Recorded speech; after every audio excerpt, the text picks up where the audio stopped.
Christian parenting.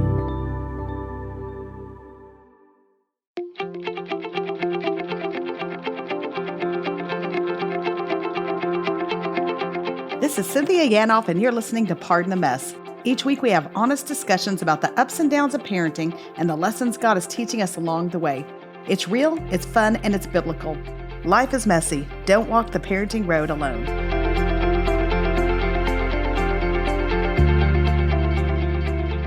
Hey guys, welcome. I'm glad that you were with us today on Pardon the Mess. We have David Thomas with us, and we are talking about all things related to boys.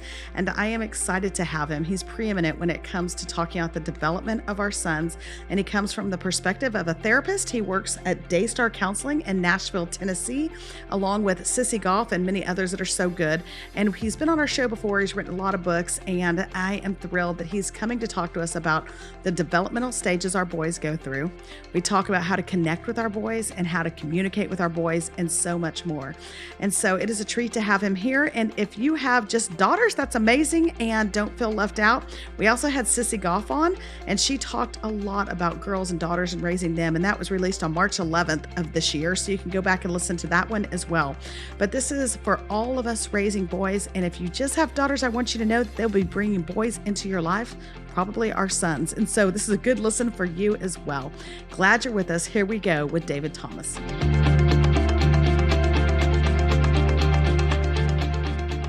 David Thomas, welcome back to Pardon the Mess. How are you? I am doing well and thankful to be invited back. Appreciate you having me. Are you kidding? It is always our pleasure to have you. And you and Sissy have been on, and we've talked kids and counseling and boys and girls and all kinds of things. And so I was just saying before we started recording, I think I started when I asked you if you would come on, I wanted to talk about one thing. And now having spent the summer with my two boys, I'm like, we got something else to talk about. So thanks for being here. You are welcome. There's always a lot to talk about when it comes to boys. A lot. That is right. Now tell everybody about yourself a little bit that may not be familiar with you and your family. I'd love to. So I am first and foremost really proud husband and father. My wife and I have been married for 25 years, and we have 3 kids. My oldest is a girl, and then we got a whopper of a surprise when we got pregnant the second time around that we were carrying twins, and I have twin sons.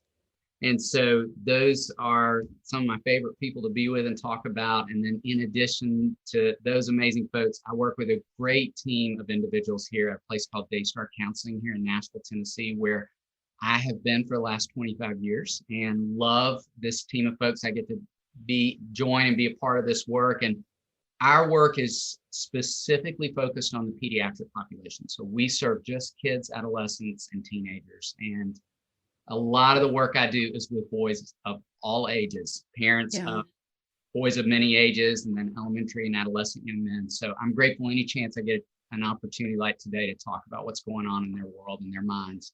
It's amazing. Well, and you've got books, and we're going to link everything in podcast notes too that everyone needs to be reading, but Wild Things and a book on milestones our kids need to meet and a podcast. There's all kinds of great stuff we need to be talking about.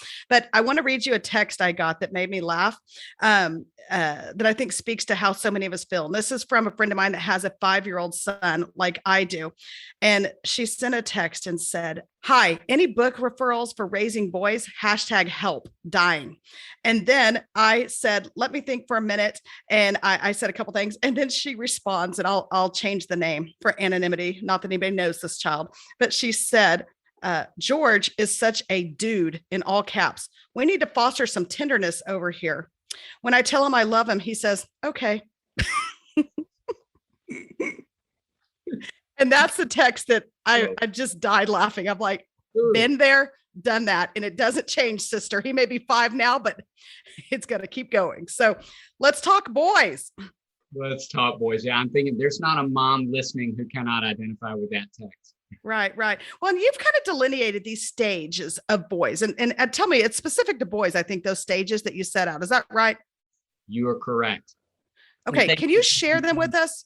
I would love to. And thanks for mentioning the book, Wild Things. That was an amazing opportunity. I was given to co-author a book with my good friend, Stephen James, years ago. And we spend the first third of that book just breaking down the stages of boy development, because that to me feels like the most important place to start. Anytime I teach on boys, talk about boys, any kind of conversation around boys is what's going on developmentally, because I think that explains so much of what we come up against. And to the degree that we're leaning into the wisdom of what's going on, I think it really affects how we discipline them, how we communicate with them, how we connect with them, really every part of our experience and relationship. To the degree that we're not leaning into that, I think it can really complicate things more than is necessary. So thank you right out of the gate that you let me talk about that. I'll do the Cliff Notes version of the stages, and then you tell me anything more you'd love to talk about within those. Perfect. First stage is what I call the explorer stage. This is boys roughly birth through 4.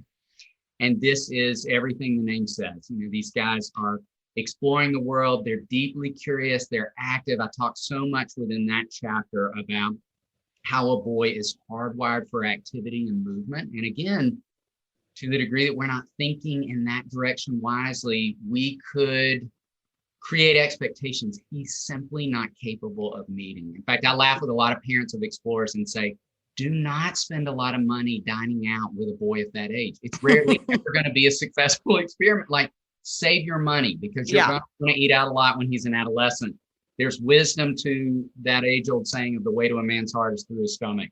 But in this stage, he can't sit still in a restaurant for barely any amount of time. And it's frustrating to have gotten dressed up and carved out time and got a reservation and all those things, only to have to chase him around that space because he's wired for activity and movement. So that's the explorer. Stage 2 is boys roughly 5 to 8 years of age. And I call this young man the lover. And I'll be honest with you, if I could freeze a boy in his development anywhere throughout the developmental timeline, I'd freeze him in stage 2. I think boys are full of some of their best stuff in this moment. And they are, to the name, the lover. They're tender. They are, generally speaking, more obedient. There's this kind of, that's not to say they're always obedient, but it is to say much of his sense of self-respect in that stage grows out of making sure the adults around him are okay with him. He wants to be pleasing you. And it doesn't always look like that. But again, understanding what's going on. The third stage is the individual stage. This is boys roughly 9 to 12. And this is what's defined as the second set of formative years. And I always mention that because I think back on how much you remember learning probably in the early days of the pediatrician's office about how much brain development happens in the first year of life. And we focus in so much and then think we kind of missed our window of opportunity in a lot of spaces. There is so much important stuff happening within his emotional and social development in the second set of formative years. And so he is also in that pocket of development, what we call the age of awareness, just where his antenna's as high as it's ever been to what's going on around him. If I were to ask any boy in stage 3, like, who is the most athletic guy in your grade, or who's the funniest guy in your grade? Like, he could tell me right off the bat. He didn't have to think long or hard about that. He's very aware of the social hierarchy and can't turn that awareness off. And so he's noticing things about the world he just simply hasn't seen in the same ways and to the same degree. Stage 4 is what's called the wanderer stage. And this is boys roughly 13 to 17. And this is what most every developmental theorist would define as the worst episode of a boy's development. The worst episode. There's not even a close second. It's the most complicated stretch of development because it is this biological tsunami. Its body is changing. It's experiencing explosive growth. There is so much relational complexity happening. This is often when he's going to start really being interested in girls, maybe dating for the first time. Things are getting more complicated with his peers as well because they're all jockeying for their place on the social ladder. There is so much going on that creates a lot of relational complexity. And then there's all this emotional intensity going on. All that biological tsunami creates these intense waves and surges of emotions. He's got 5 to 7 surges of testosterone pouring through his body a day. Which would wreak havoc on anyone's system. And so super complicated stretch where he's desperately needing us to lean into what's going on. He graduates out of that stretch into what I call the warrior stage. And that's roughly 18 into the early to mid 20s. And that's important to note because most every developmental theorist would also agree that a boy's not finished with his adolescence until somewhere in that early to mid 20 space. And that's of great importance to pay attention to, because that's not the case with girls. They're pretty much done in the 19 to 20 space with their adolescent. They're moving into young adulthood. They're still developing people, but they are years ahead at that point. And girls are going to start out ahead and stay ahead. But by that point, there's a pretty big space. It's why it's super common for girls to want to date boys 2 to 3 years older than sometimes in late high school, early college space, because emotionally, they're probably potentially a little more on par at that point. And so understanding that, I think, helps us with boys in that college, young adult space, really help him be intentional with how he spends his summers, internships, practicum experiences, because there's, again, so much growth and learning that still needs to happen in that warrior as well. Yeah. Yeah. And all of these are so good. Like, I almost forget sometimes I'm talking to you that we're like on a podcast, because I want to be like, okay, don't interrupt. Just let him keep going. I'm on every word here. But this is all these stages are in the Wild Things book. Is that right? They are. Okay. And another place that folks could access that is we have a podcast called Raising Boys and Girls. And there is a complete season devoted to ages and stages, where I go through what's going on with a boy, what's happening, what does he need from the grownups around him. And then my dear friend and colleague, Sissy Goff, talks about what's going on with girls in each stage of development. So we're covering both genders and all stages and ages of what's happening. And so either of those places would be where folks could access more content if they want to dive deeper into what's going on developmentally.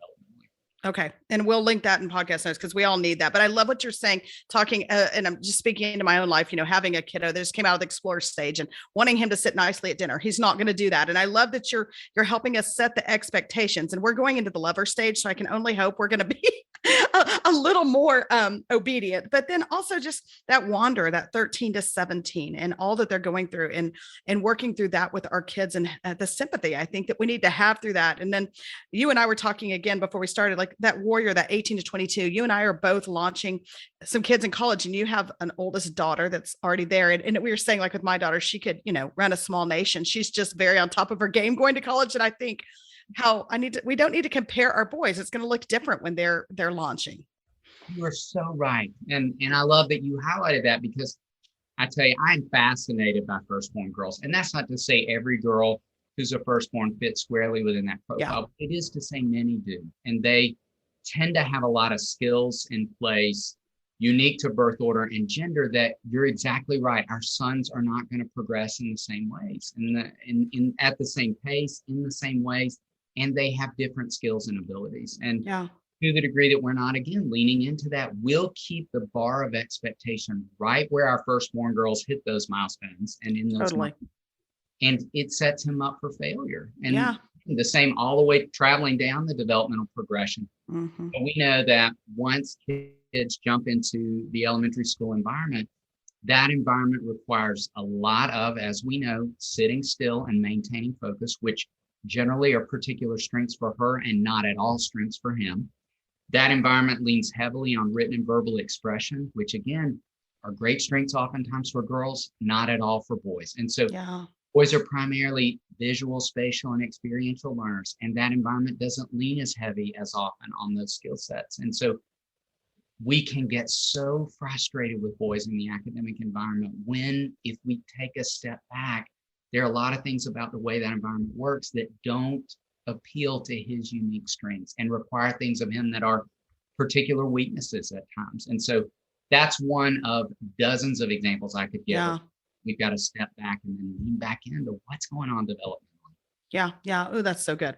Okay. And so, spoiler alert, I've read, I read almost everything you do, and I listen to almost everything that y'all do. So I kind of know some stuff from listening to you. So I want to jump into a couple of things. And I heard you say that with boys, problem solving and thinking critically is a really important combo duo set that our boys need. And I think we all agree, we all probably need that, but more so in our boys, that's something we need to be working forward with them. Can you speak into that, and why is that so important? And is there ways that we need to be aiding and helping in that? Yes, I do believe strongly in that. And quite honestly, I don't think I've ever believed as strongly. And just think about what we have walked at. Let's not go any farther back than the last 12 months. Think about what we've walked in our world. I don't think the skill set of critical thinking has ever been more needed and ever been more necessary. That he can evaluate all of what's going on with him. I think about the animal of social media, and this is true for boys and girls. Like, you've got to be able to break down and assess what someone is putting out there is nothing more than a highlight reel. It's the very best of moments. To the degree that I can't think critically in that way, I start believing that's all true. That's all true. That's all the story at that point, when in reality, that's not only part of the story, that's a tiny, tiny bit of the story, and the best of the story too. And so that's both one or two examples in that space. I will say the problem solving piece, generally speaking, we've been talking about areas of weakness. Generally speaking, I think that's an area of strength for boys. Like, the fact that we are as males, very action oriented creatures. Like, we love to solve a problem, and think about how we laugh about that trap within the context of the marriage relationship. Like, the one who just wants a man to listen and not solve, but he so instinctively wants to move into that problem solving space. Let's take advantage of that with boys. So when they get roadblocked emotionally, when they get stuck in relationships, we could fill in the blank with so many things, let's activate. Like, let's start by calling that out. Like, hey, buddy, you are a great problem solver.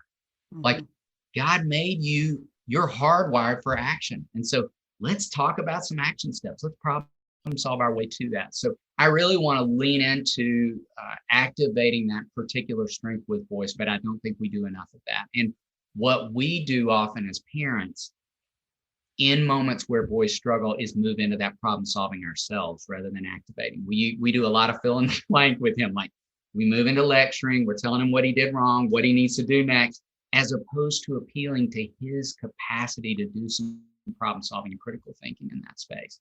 So when in doubt, when stuck, my advice to any parent who's hearing this and saying, I want to do more of that, I don't know how to, is if you could make just the small shift of fewer declarations and more questions. I challenged a parent last week in my office. I want you to put that on a note card. Fewer declarations, more questions. Less talking, more asking. That shift right there, if you just camped out in that space for a period of time, I think that alone, there are other things that would change the game, but that alone would change the game significantly. So let's ask him questions like, what do you want to do? What do you think about that? What do you need help with? Think about driving home from church. Like, before you start talking about your thoughts from the sermon, ask him, what did you think? What stayed with you? What stood out to you? What did you agree with? What did you disagree with? Like, listen for where you can ask good questions that activate that problem solving and critical thinking that I think just makes those muscles stronger over time. Yeah. Yeah.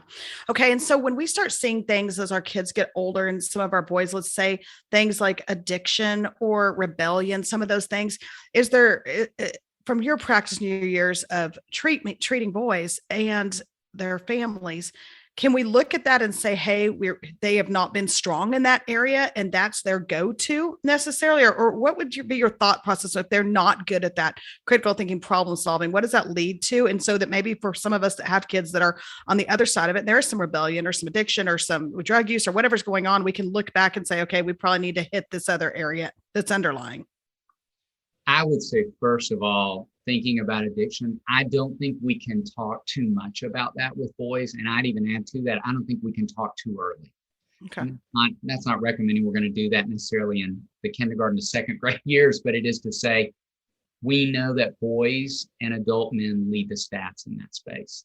The highest rates of substance abuse, the highest rates of addiction. And so we can't speak enough to that. And if there is a history of addiction within your family, there's greater vulnerability for him. And I'm such an advocate of talk openly, talk honestly, and talk early in that space. And I think the concern that a lot of parents have is, if I talk too early, I'm going to ignite this interest or this curiosity or this, thing that's not going on inside of him right there. And the reality is there's no research to support that. That's true in so many categories. Like, the more we talk about anything, the more helpful it is. It's not that it invites more curiosity in areas where he's not thinking yet. So we can't get in front of that. It's kind of my summary statement: early enough, fast enough, and let there be an ongoing dialogue around those issues. And I think it's great with boys to say, like, how much are you seeing that around you right now? It fascinates me. It actually terrifies me how early I'm hearing boys speak to that. Certainly by middle school, always by high school. Boys know at least one guy who's vaping in the bathroom, experimenting with alcohol or cigarettes. it's around him. It's Okay. him. And so I think dialoguing in that space, like, what's that like for you? Do you think the teachers are aware? Do you think the coaches know what's going on? Like, again, asking a lot of good questions that allow him to do some critical thinking in that space. I think That's good. with rebellion, that takes me back to the wisdom of understanding what's going on. When I talked about that third stage, that second set of formative years, he is beginning what I call the individuating journey, where he's separating out from us and he's forming his own ideas. He's figuring out who he is as a person. And that will drive a certain amount of push against, push back. And depending on the boy and his temperament, on a 1 to 10 scale, some boys don't register much higher than in the 1 to 4 space. Some boys are slamming up against 10 throughout the majority of adolescence. So know your son. But I think a certain amount of that, it's when boys do a lot of landing on the opposite side of the fence and opinions with us just for the sake of landing on the opposite side of the fence. And it's been my experience that to the degree that he knows something is important to you, really important to you, that's where he'll camp out. So, we just passed the presidential election. I can't tell you how many parents I heard boys saying they were voting for the other candidate. And what cracked me up is most oftentimes it was 13, 14, 15-year-old boys who were saying this. Aren't voting. You can't even vote, so but parents would get so worked up, like, why would you vote for that person? It's like, all right, let's not lose track of the fact that he can't vote. Yeah. So it's not our hill to die on. Absolutely. And is it possible he's just disagreeing with you for the sake of disagreeing? Yeah. Because he's trying to form his own ideas and opinions, which at the end of the day, again, to the degree we're leaning in with development, we know that's a healthy part of his development. I want boys to be doing that with their parents in safe spaces, with adults who care deeply about them and can help them have thoughtful discussions and develop critical thinking. I want them doing that alone with their peers. Yeah. So all of that shared to say, watch for where certain parts of that may be about that. And I love your words, like, we're not going to die on every hill. Like, we're going to choose our battles wisely. We all know that needs to be, not as a part, but needs to be a part of our journey with every adolescent and figuring out when are they just finding their own voice.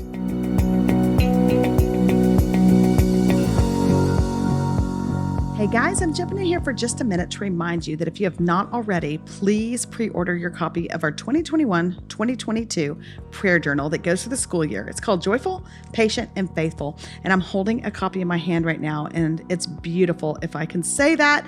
And so I want you to have a copy to pray with us. And I want to read to you one of the weeks that we'll be praying. It's week 14, and we'll be praying connection for our kids. And here's what I wrote.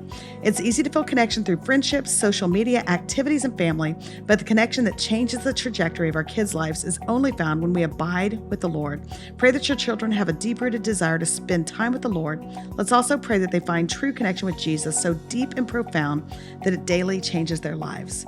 That's one of the many things we'll be praying for our kids the next school year, and I would love for you to join us. There's limited quantities, so go to cpprayer.org today to pre-order your copy. Again, it's cpprayer.org.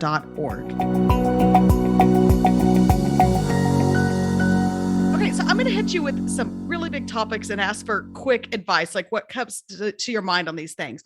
And communication is one of them, communicating with our boys. And it's funny, before we got on this to record, a couple of girlfriends dropped by to leave something here.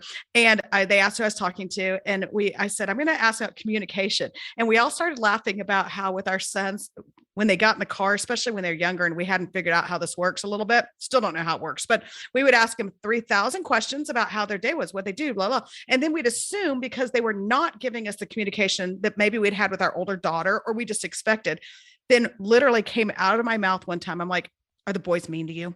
Is that why you're not talking? Is everybody mean to you? And I'm like, what is wrong with me? And so my friends and I were just laughing about that, how maybe less is more is what I'm guessing you're going to say. So can you highlight communication? I sure am going to say that. Good for you. And less is more with boys of all stages and ages and stages. And it's funny, I was in a consultation yesterday with a set of parents of a 5-year-old boy, and the mom was doing a version of that same thing. She felt like her son was struggling in a friendship, and she kept asking questions and asking more. And she said, I know he could sense my intensity around this. And so he looked at her and said, Mom, my mouth is hurting. Like that was his way of saying, I'm done talking. And I love the way he could say that. And I love the way she could hear that.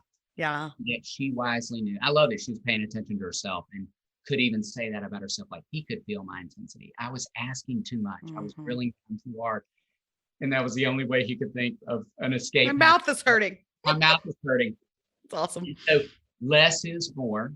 I would also say, I think well, let me back up one step and also say this. If we think back to that 1 year check-in with a pediatrician or the 18-month check-in, they're going to ask how many words is he or she saying. And what we know is true. Here's that difference again between boys and girls. She's going to have somewhere between twice the vocabulary to 3 times his vocabulary. We know that's true from the get-go, the number of words a boy would even be expressing.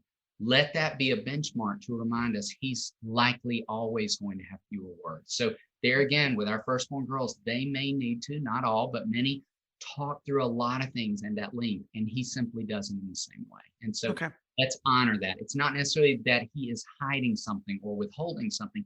He just has fewer words. And depending on temperament, he just may not need to process things out loud as often. So I would also say in response to that, to any parent listening, one of my best strategies I think we can employ is to talk around a task. So with a 5-year-old boy, build a Lego project with him and use that as a vehicle for conversation because he's focused on building and not even aware he's talking. Go in at night and scratch his back because when he's laying in the dark and looking the other direction, he doesn't have to make eye contact with you and it's a little bit easier to talk. His emotional defenses are down at that point and he's often kind of a raw, pure version of himself. So that's a great window. Go outside in the afternoons after school when he's shooting hoops and retrieve the basket and throw it back and ask a few questions about his day then. And so when we're walking the family dog, think of all the different moments. I have a mom I'm working with right now and she's so creative. And she said, I've been jumping on the trampoline with him and I've been fascinated by the conversations we're having when we're jumping. We'll laugh a little bit and work on a trick, he and I together, and then we'll have a little more conversation and then we'll laugh a little bit. So she's moving in and out of conversation with him while talking around a task. And I think that is not that's good. Boy. So good. Okay. So then closely related, the kissing cousin, if I'm allowed to say that to that, it would be probably like connecting with our boys. And I think sometimes we can't tell the difference between whether they're withdrawing from us or if they just connect differently than what we're anticipating or expecting or want. Honestly, I think there can be some disappointment because we want a different connection. And so how do you speak into that? Yes. I'd even go back to that statement I made about bedtime. Eye to eye for most boys, and some boys even more so, feels more threatening. Okay. And we know that neurologically, boys register the experience of shame differently than girls do and can get there quicker. And so that eye to eye piece can trigger things inside of him where that might feel, for a lot of moms listening, that might feel like the ultimate vehicle of connection for you, like sitting close, having eye contact. That's not for him. Actually, it sounds some sirens and alarms inside of him oftentimes. So watch for where the experience of connection is going to happen differently for him out of his biology again. In fact, I tend to say with boys, our richer form of connection is often going to be side by side rather than eye to eye. And watch for when that's happening with him. I think that's a mistake we make with boys, whether it's in an intimate moment or a moment of discipline, like, I need you to sit right there and look me in the eyes. Now, that may be appropriate for some moments. For many moments, I would say it's not, because I think that posture and that tone invites shutdown quicker than anything with a boy. So if your agenda is, I want him to hear me, I want him to experience me, I want to connect with him, that could potentially be the worst posture to experience connection or where content could really register inside of him. I'd also say in terms of connection with him, look for a full sensory approach. I talk a lot about that in the book, Wild Things. I think whether in teaching moments or coaching moments or discipline moments, I think we, again, use too many words. And then we do a lot of shouting around the room, assuming things are landing on him when it's not. He just loses information more easily. So doing a lot of like putting our hand on his shoulder, tapping him on the back, calling out his name before I even say something. Those basic sensory triggers will draw him into the experience of connection and conversation differently than it will a girl. It's part of why I think about it this way. This might be the easiest way to think about it. Think about how we know that in a classroom setting, when boys are distracted and kind of zoning out, the best strategy a teacher could employ would be saying his name. Hey, Roger, what did you think about? And even walking by and touching his back gently or tapping him on the shoulder gently, drawing him back in with a sensory experience. It's a great strategy to learn from educators that we can employ as parents. That's so good. That's so good. You said something, I'm pulling a quote from something you said, and it was boys operate to the level we believe in them. And that really stuck with me. They operate to the level we believe in them. And I wondered if you could kind of walk us through that a little bit. Yeah, I'd love to. I would say, first off, I'm going to give one more pitch for development. You can tell how strongly I feel about it. Yeah, I love it. We don't understand his hardwiring. What I think can inevitably start to happen is boys bump up against a lot of our frustration and our exasperation because he's not hitting those benchmarks we talked about. And I think he starts to adopt parts of that and build a sense of self around it. Like, I think there are a lot of boys in this world who are operating with ideas like the grown-ups are pretty frustrated with me. My teachers don't think I'm focused enough. My parents don't think I'm responsible enough. My coaches don't think I have my head in the game enough. All these different things that, again, are a part of his hardwiring that maybe the grown-ups around him haven't reminded themselves of often enough. And I think they end up rising to that level. Like, you know what? I'm just kind of a goof off. I'm just kind of an under-focused creature. I'm just kind of all the different ways that I think boys build identity around those distortions. And that's part of why you can tell I feel so passionate about talking about development, because those are not adjustments he needs to make. Those are adjustments we need to make as adults. How we engage him, where we're setting the benchmarks, all those things. So I would say that's the first thing I'd say to that. And then I think too, there is something else that happens when we study development, because it allows us to parent with the long game in mind in a way that we're constantly calling out who he can be and not just who he is right now. So for example, I work with a lot of parents who are parenting boys in that 13 to 17 space. And you just heard me say, it's clumsy, it's complicated, it's rarely clean. It's just a difficult stretch of development. And I find that parents can start to make decisions or determinations about who their sons will be in that space. And, I'm always quick to say, I don't want to go down in history as who I was as a 14-year-old boy. No one would have ever thought I was going to grow up to be a therapist. That's for sure.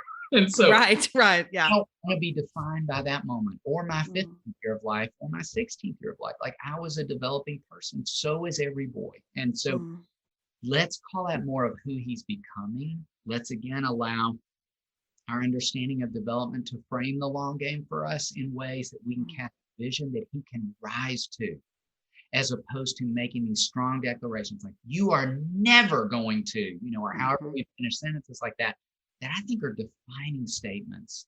Yeah. I'm a firm believer that I think we name our kids at birth. We give them a name at birth that has meaning in some way. And then I think we continue naming our kids throughout development. And to the degree that we're not operating with an understanding of development as a backdrop, we're going to name them in a wrong way. We're going to name them in an inaccurate way. And so a great example is the one you and I were talking a little bit about before we hit record, of just, we're both launching kids at this point and into the college years. You're launching a girl, I'm launching a boy. Their launch is going to look very different. Yeah. Launched my firstborn girl a couple of years ago, and my expectations for her were different than they are for my boys at this point. Yeah. Yeah. That's because I'm honoring development. I'm leaning into development. I'm understanding where she was at 18 versus where they are at 18. And, I mentioned a few minutes ago, the developmental pace is going to look so different. What I'm always quick to say to parents too, even in this launch space, well, he's 18 years of age. And you know how I finish that sentence most often? I'll say, chronologically. Chronologically, he is 18. That doesn't necessarily mean that's exactly where he is emotionally. Yeah. Because tends to be more space between his chronological and his emotional age. That's why I think girls are often in that space in dating, drawn to boys who are a couple of years older, because emotionally they feel a little more on par. And so keep even saying that, like, chronologically, he's 16. Chronologically, he's 18. Chronologically, he's 19.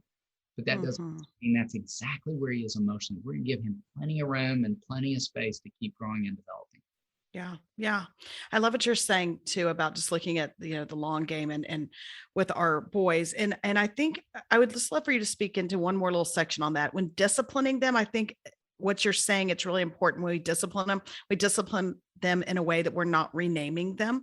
And so I would love for you and I think you gave us some good tips there, but just for those of us who are slow studies, myself usually, like, if let's say you're dealing with a kiddo that's junior high, early high school, that's disrespectful.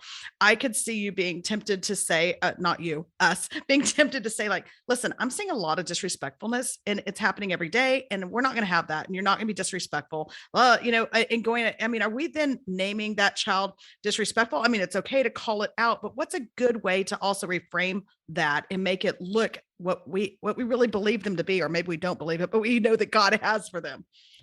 No, it's a great question. And I think a lot of boys get trapped in disrespect. And I use the word stuck a lot in my office, and I'd encourage parents to use that. I think it's a useful word for boys because, truth be told, any one of us can get stuck in any space. And the good news is we can get unstuck too. Sometimes I can do that on my own. Sometimes I need help. And so I think with disrespect, some boys, particularly in stage 4, can get really stuck in that. And so I think Okay. it's great because that's that classic understanding of I'm going to give the attention to the behavior and not the person. Because I don't think being stuck in this behavior, this pattern right now defines who you are as a person.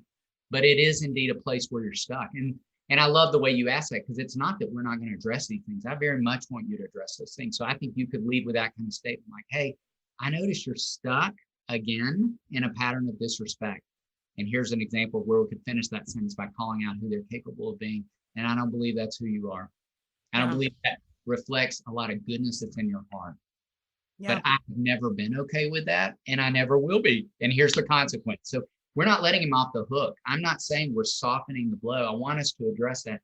But I want to make sure we're pointing the attention to the behavior, not the person. And we're calling out who he's capable of being. The example you gave us, the conversation we shared a few minutes ago around addiction. If he comes home with alcohol in his breath, absolutely, I want you to take his car keys. And I want him to hear you say things like, you're capable of more. You're a smarter guy than driving with a substance inside of you. Yeah. You're Yeah. smarter than that. You're capable of more, but give me your car keys. You've lost the privilege of driving. So it's not one or the other. It's both and. Yeah. And don't vote for that other person or I'll take him again. No, I'm kidding. No, I'm kidding. We won't get caught up in that, David. Okay, so as we wrap up, and I kind of bait and switch David a little bit. I didn't mean to, but he's so kind and gracious. He was always willing to come on and talk about anything, and I just love that about you. And Sissy's the same way.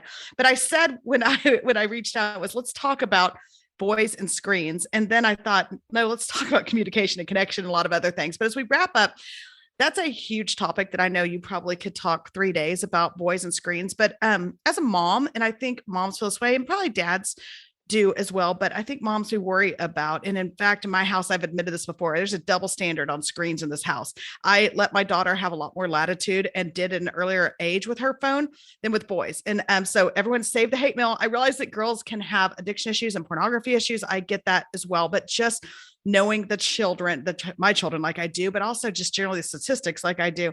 And so I just wonder when we're thinking about our boys, how do we do this well? How do we trust them? How do we have a little faith? How do we know that there will be some slip ups? How do we look at this in a healthy manner while also guiding them well? Yes, it's a great question. And here again, we're going to start with development. And part of why you wouldn't have made that decision, and I think many parents with girls would make that decision differently, is the stats are different. And you're right, you're 100% correct. There are plenty of women in this world who've struggled in the space of pornography, but the stats are way different from males who struggle in that space. And so part of that being connected back to development, boys are visually wired creatures. And so they're mossed to flames with screens. Technology, it's not to say girls can't get pulled into or sucked into the animal of technology, but it is to say it is so easy, accessible, and complementary to a way a boy's wired in ways that he can just get lost in that. And so I would say we're going to acknowledge that on the front side. We are going to model and set healthy limits. And notice that I said model first and set second. We flip it around all the time. We're all about talking about the healthy limits and where he's violating the limits, but we're not necessarily paying attention. What are we modeling in front of him? Are we setting our own device down enough? Are we checking texts at stoplights and then telling him not to pick up his phone when he's driving. So pay very close attention to modeling and setting healthy limits and acknowledging this is a part of his life. Like technology is not going away. It's not. And I think there are a lot of parents who just like, I don't want to touch it. I don't want to have anything to do with it. At some point in his academic journey, he's going to need it. He's going to use it. It's going to be a part of his experience. And so the journey becomes, how can we create a runway of opportunity where we're training him in the direction of using it responsibly, giving him consequences when he uses it irresponsibly. And I would say my rule of thumb is treat it a lot like driving. Any form of technology that we give him. Think about how we treat driving in this country, and you're not even eligible to get a permit until a certain age. And there's a reason. Like, we've made a very clear, wise decision that kids aren't far enough along developmentally until their 15th year of life to be eligible for a permit, that they then have to spend a year in the car with their parents getting feedback, an experienced driver, before they're then eligible to sit for their driver's license test. And then at that point, we're not just throwing keys at them and saying, hey, let me know how this goes. Yeah. We're still doing a lot of checking in. We may be tracking where they're going. They have to call us when they arrive at a location. Like that, what I call training wheels approach that we use with driving is exactly what we should be doing. And with technology, kind of treating it that same way, and knowing, to stay with that analogy, that every one of us as drivers had a fender bender at some point. Every one of us got a speeding ticket at some point. Every one of us had our first accident. Like, part of the learning process is making mistakes. So when he makes mistakes, it isn't that he didn't deserve to have that opportunity. He's learning. He's learning to use something significant. The way learning to drive is a significant learning experience. So I think rolling it out in that way. Now, I will say too that, platforms like Instagram and Snapchat, there's so many of those that have set a well-defined age. And I can't tell you how many parents I see who are compromising that as well. And I would challenge any parent who's considering doing that to maybe work with that analogy of driving. Like, okay, well, you're going to decide I'm going to give Instagram at 10. Would you give car keys to an 11-year-old? No, none of us would. None of us would be okay with a 12-year-old driving on the interstate. I have yet to meet an adult in this world who would be comfortable with that. Right. Treat it the same way. Like, we've arrived at, that's the earliest that it makes sense. And thinking about where they are cognitively, emotionally. And again, that's the earliest.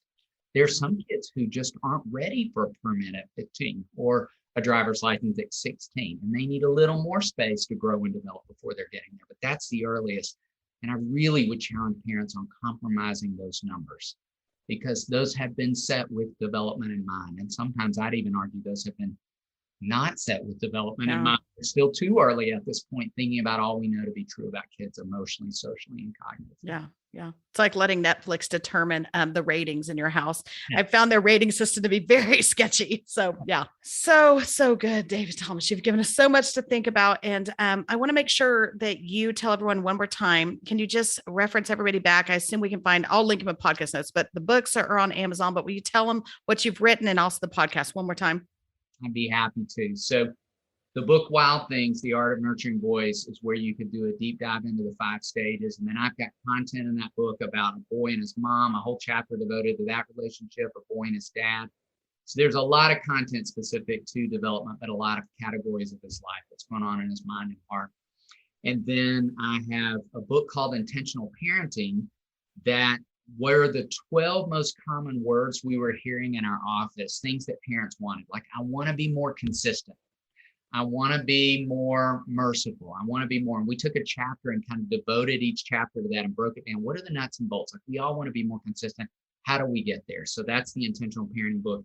And then my newest book is a book called Are My Kids on Track, which are the 4 emotional, 4 social, and 4 spiritual milestones we want to see kids progressing toward throughout development. And there is a season of each of those with the podcast. So I mentioned the ages and stages. There's a whole season devoted to Are My Kids on Track, where we break down each of the 12 milestones. And then our current season is called Intentional Parenting.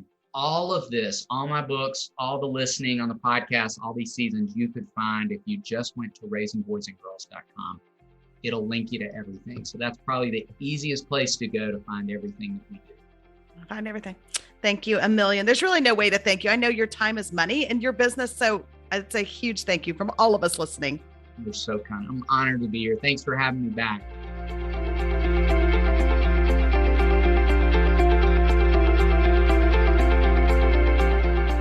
All right. A huge thank you to David Thomas for being with us. And I texted several friends after we recorded that conversation. I texted that quote that our boys operate to the level in which we believe in them. And so for today's Messy Minute, I just want to highlight that for just a second by mentioning what Priscilla Shire recently posted on her Instagram account. And it's a picture of her with her hands on her son's shoulder as she's dropping him off at college. And she spoke truths over him that she has been speaking for many years. And she said this, and I'm going to read it to you. It says, "You're a man of integrity, of character and honesty. You will love the Lord your God with all your heart, with all your soul, with all your strength. You will put on the full armor of God so that you can stand firm against the schemes of the devil. You are the head, you are not the tail. You are above, you are not beneath. You are a leader, you are not a follower. You have the mind of Christ because the Spirit of God lives within you. You are not made to fit in with the crowd, never have been, never will be. You are different and set apart. You will bless the Lord at all times, and praises will be in your mouth. And you can do all things through Christ who strengthens you." And having the opportunity to talk to Priscilla several years ago, I remember her saying that those are the truths she speaks of her boys every day as often as she can. And I just want to encourage us to do that. In light of what David said, let's believe our boys are going to be all that God created them to be, because He's the author and perfecter of all things. And let's speak the truths over them. And it may be awkward. I understand. I'm in this with you. But let's figure out what are those statements of affirmation that we need to be speaking in the lives of our sons and also our daughters. And let's start that today. We know your days are busy, so as always, thank you for joining us as we pardon the mess.